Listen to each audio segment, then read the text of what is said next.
যারা লিপি থেকে আসতেছেন সবাই সামনে চলাচ্ছেন। আমার কোনো শরম নেই এখানে, আমরা লজ্জা শরম কোনো কথা নেই না। আমরা ব্যবস্থায় ছিলাম, ব্যবস্থায় আবার চলে আসতেছি। কথা শেষ। এলডিপি থেকে যারা যোগ দিচ্ছেন তারা সামনে চলাচ্ছেন, সামনে কাতারে চলাচ্ছেন। গরজ তেলে গরজ চলে আসতেছে, লজ্জার কিছু নয়।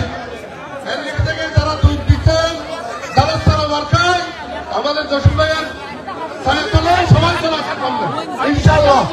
আমরা চাই এখন আসছে আরো সামনে সুবিধে আমাদের সাথে যোগাযোগ করতেছে বিভিন্ন তারা ছোটখাটো নেতারা বড়রা যোগাযোগ করতেছে কিভাবে কি করা যায়। ইনশাআল্লাহ আমরা বলছি ওয়েলকাম।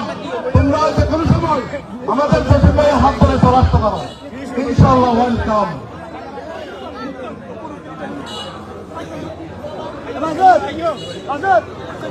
ছবি তুলেন তো।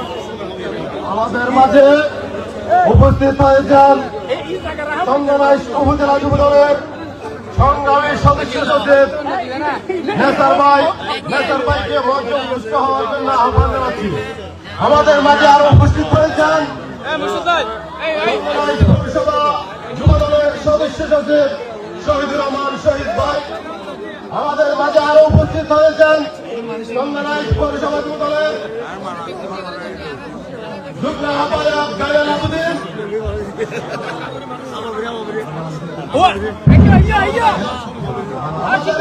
উপস্থিত হয়েছেন দক্ষিণ জেলা যুবদলের সংগ্রামী যুগ্ম সম্পাদক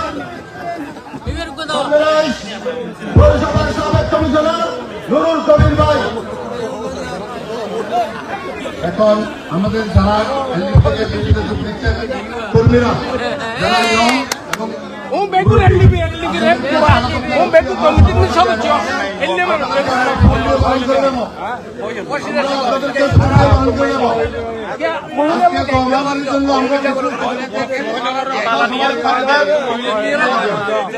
কারণ এটা আমাদের ম্যাডামের দোয়া মাহফিল। আমরা আজকে অনুষ্ঠানটা করছি হঠাৎ, কেননা যারা আমাদের যোগ করবো আমি ভাইকে বললাম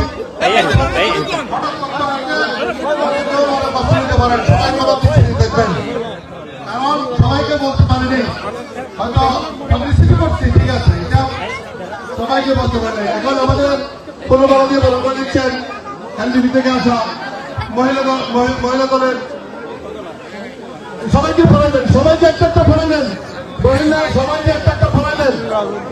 আমাদের আনিস ভাই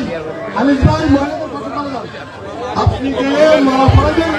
আপনারা এলডিসি থেকে এইভাবে আমরা বলতে পারছি উপহার দেবো, এটাই মাথা রাখতে হবে সবাইকে। কারণ সামনের কিছু নাই, আমরা দারুস্তানার পক্ষে আছি, দারুস্তানায় থাকবো, আমরা বেরবেরি করবো না। আমরা যে তারেক ভাই যে ভর্তি দিচ্ছেন পক্ষে ইনশাআল্লাহ কাজ করবো। আরেকটা কথা বলতে চাই, জসিম ভাই আমাদের মনি এটা মাথায় রাখতে হবে। কেন ওনার কাছে যে কিছুর জন্য গেছে, গেছে মসজিদ মন্দির বাড়তে ফেরা গেছে, মন্দির বাড়তে ফেরা গেছে, উনি কাউকে ফেরত দেয় নাই। আমি বলতে চাই আমাদের মন্দিরের জন্য, মাদ্রাসার জন্য, ভাড়ার জন্য আমি সেটা এখানে বলতেছি জসিম ভাইকে, মন্ত্রীর মধ্যে এমন কোন লোককে ফেরত দেবেন না, তাহলে আপনি আপনার থেকে চাপে না আসেন। এটাই আমাদের ওয়াদা,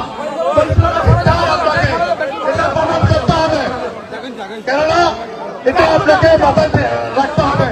আমরা আজকে প্রবাসী, আমি 2018 সালে আমাকে রাতে ঘরে এসে ধরে নিয়ে গেছে, বলছে আপনাকে সারে যেতে বলছে, কোথায় গেছি, জেলে চলে গেছি।